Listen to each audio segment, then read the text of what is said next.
Hey everybody, it is Professor Parish, and welcome back to English 109. This is going to be going over week 6, if you can believe it. So we're 6 weeks into the semester. We are literally a third of the way done with classes, which is very crazy.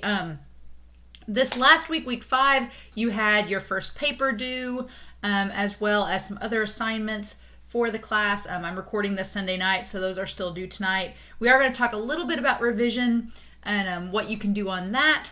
But what I want to go over is just the assignments for this coming week. We are going to pick up a little bit of speed, especially with paper writing.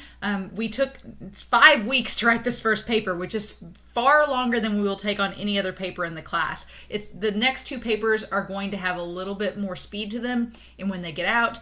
And then the last paper will have a little more time to it, because I like to start slow in the semester and give everybody time to get used to the format, to get their textbook, to get everything in order, and then by midterm we're pretty much moving at a good pace.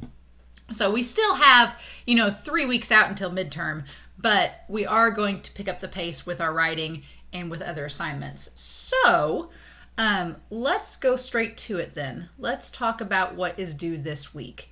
So if I scroll down to week 6, there are 3 assignments due. The only reading that you have to do for this week is chapter 18 in our English skills textbook, and that chapter is solely about compare and contrast, which is going to be the subject of our next paper. So that chapter will give you plenty of heads up and information. If you've never written a compare and contrast paper before, that chapter is really good at explaining it. If you have created a compare and contrast paper, I think you're going to find this paper pretty easy and a lot of fun. I think compare and contrast papers are very easy. I think it's very easy to talk about how things are similar and different, because as humans, I feel like we do that all the time. We talk about our similarities with each other, with other people, what we like, what we dislike. We often compare and contrast on a daily basis. So I don't think it's hard to construct a paper dealing with that. It's just figuring out what you want to write about. So there's a grammar review number 3, excuse me, and then there's our writing prep for compare and contrast, and then there's our discussion forum. So I will go ahead and talk about the discussion forum first for week 6. So what this is actually pretty interesting.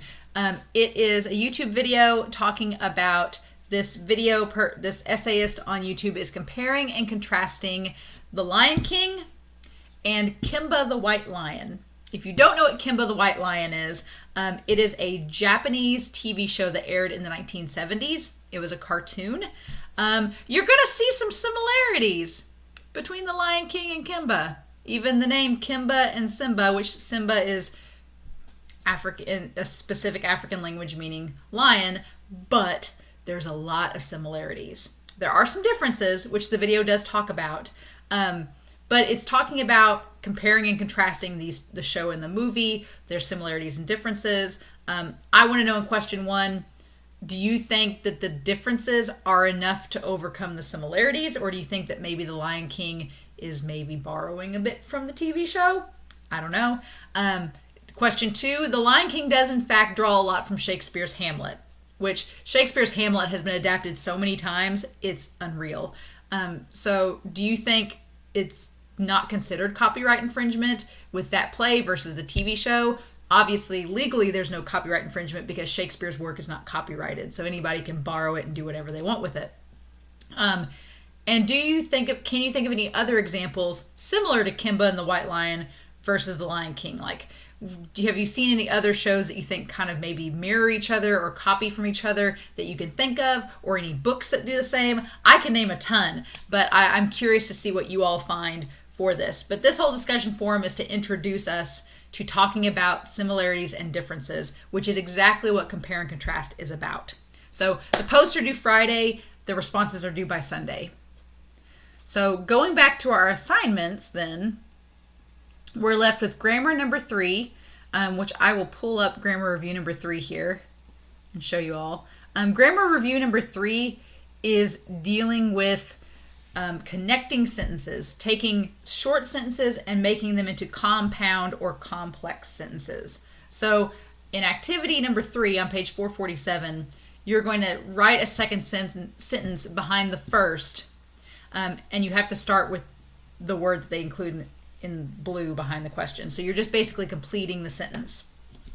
In activity 4 on page 448, you are writing the word that most logically connects the two sentences together. So if you think of Schoolhouse Rock, you think of conjunction, junction, like your conjunctions and, but, or, either, however. Also, things that connect sentences together. I want to know what word best connects the two sentences in the question together, and you're going to write that out. And then finally, activity 5 here is going to ask you to complete the sentences using a comma, and the second part of the sentence has to start with the blue word beside the question. So it's very similar to number 1, the first activity. Just don't forget to put that comma in there, because usually if you connect 2 complete sentences, you need a comma. So it's a pretty simple grammar assignment this week. So far, everybody's been doing relatively well on the grammar assignments. I've been pleased with those grades, so just keep up the good work. And then our final assignment is the writing prep for cause and, or not cause and effect, we just did that, for compare and contrast. So chapter 11 will focus on compare and contrast in the textbook. Mainly your writing prep. The paper itself, you can see the guidelines here, 3 full pages, double spaced, can be longer.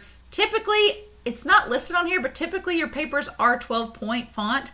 If you do it any larger than that, that's not considered college essay style, and I'll probably note that when I return your paper.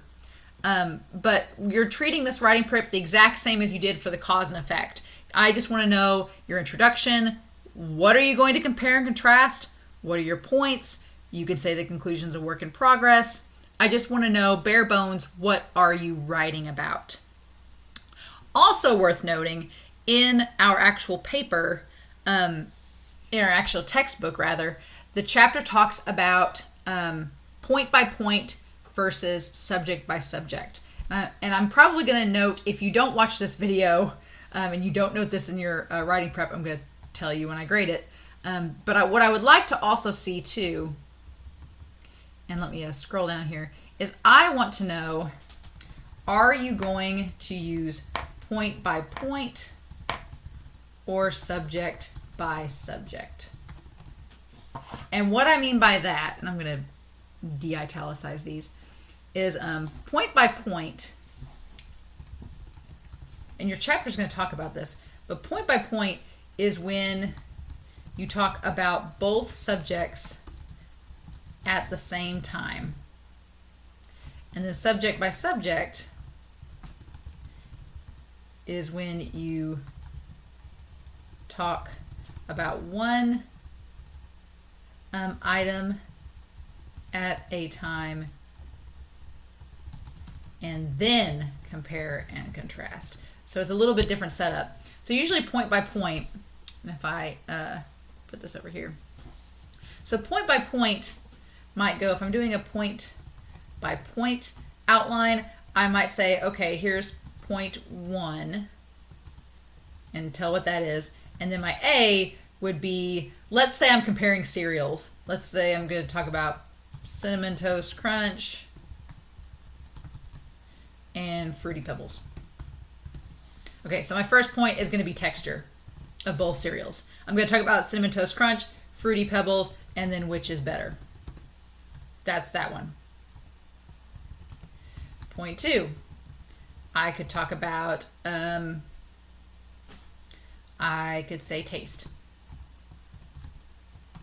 And then do the same.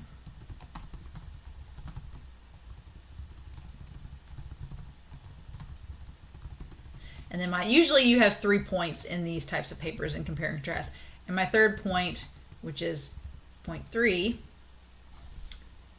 I'm going to make this match, otherwise it's going to drive me crazy.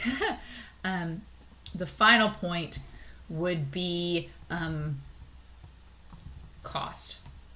I think they cost about the same thing, but that's just my point to make a point here.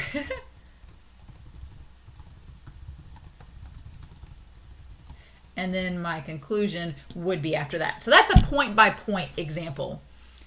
If I wanted to do subject by subject, in contrast, subject by subject is going to look a little different. Subject by subject is going to have Cinnamon Toast Crunch first, and I'm going to talk about texture, taste, and cost. And then I'm going to talk about Fruity Pebbles in its entirety, and I'm going to do texture, taste, and cost. And then my final point is going to be which is better. And that's when I compare and contrast. So you can see that the setup is different for both, but you're covering the same information. You're just organizing it differently. And I'll be honest, I've had students choose point by point, and I've had students choose subject by subject, both with A papers. So there's no wrong way to do this. The important thing is that you are consistent. Whatever format you choose on here, you stick with it. You're consistent, and it matches and works best for your topic. Some topics are going to benefit being in subject by subject, and some are going to benefit by being point by point. It just depends on what you're talking about. But there's no wrong way to do it as long as you remain focused and consistent throughout.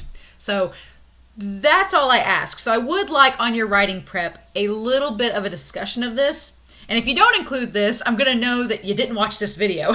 And then I'm going to tell you to go back and watch the video. So just make sure you mention it. Even if you're not sure, just say, I think both styles could work, but I'm leaning towards this. And that will at least give me an idea of what to expect with your paper and if that's going to work or not. Spoilers, it probably is, but I just want to make sure. So that's the writing prep for paper 2. You can go ahead and look ahead in our class, and a few of these assignments are going to open up soon. They are going to open up in the next coming weeks. Our midterm is technically week 8, which starts October 5th, and it's going to start the 5th, and then October 11th, which is Columbus Day weekend, is going to be when your second paper is due. So you've got basically 3 weeks to figure out what you're going to write about and write it. And like I said, I think compare and contrast is an easier paper to write because it's so simple to organize your thoughts once you have your topic. Figuring out your topic is going to be the hardest part. And then once you do, I think it's going to come real easy. I've had topics ranging from, I had one student write about working at a union job versus a non-union job. That was a great paper. They had a lot that they could go off of. I've had students write about working as a waiter in this restaurant versus another restaurant. That's a good topic too. Anytime you can bring in life experience, that's awesome. Just make sure that if you bring any outside research, you are citing that in your paper. So the last thing I want to talk about is I do want to bring up, I gotta scroll down here, open up Word. I do want to bring up revising. So I am going to this week, for week 6, be looking at your first papers and giving you feedback on them. For paper 1, 2, and 3, you do get a chance to revise the paper and get a better grade. So,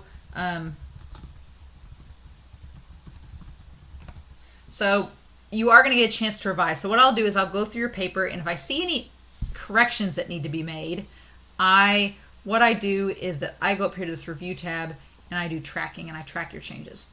So let's say feedback on paper 1 will be revised this week and turned back in. So see how the text turned red? Do y'all see that? Okay.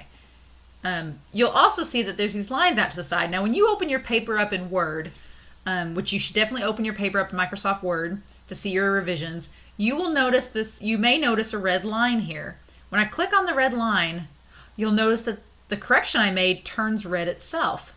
That means that I have made an edit in your paper. What you can do is when you take your mouse, hover over that text, right click on it, and you'll see this thing that says accept or reject the insertion. Now if I reject the insertion, it's going to delete the change. You don't want to do that, right? What I want to do is accept the insertion. And you'll notice that 2 things have happened. 1, the text is now incorporated into your paper, so it's no longer red. And 2, the red line is gone.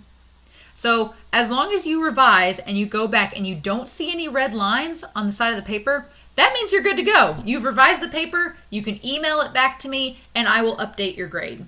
So for revisions, just email your revised paper if you choose to revise, and I will update your grade based on that. You don't have to revise your paper if you don't want to. If you got an A on it, you don't have to worry about revising. If you got a B, sure, you can revise if you want to. If you get a C or lower, I do recommend that you revise because I would like you to get as much points as you can for the class. But again, it's totally optional. You can revise whether you want to or not. I'm not going to force you. But that's just how you revise through Microsoft Word. Now, if you submitted a PDF, unfortunately, like I said in a previous video, I can't edit PDFs. But I can give you suggestions and you can proofread and find those changes to make. But if you submit a PDF, I unfortunately can't mark on it. So, but that's the revising process. Okay? And that's pretty much it. That is this week. A little bit longer video than usual, but I wanted to show you all those things. As always, if you all have any questions whatsoever, please don't hesitate to let me know.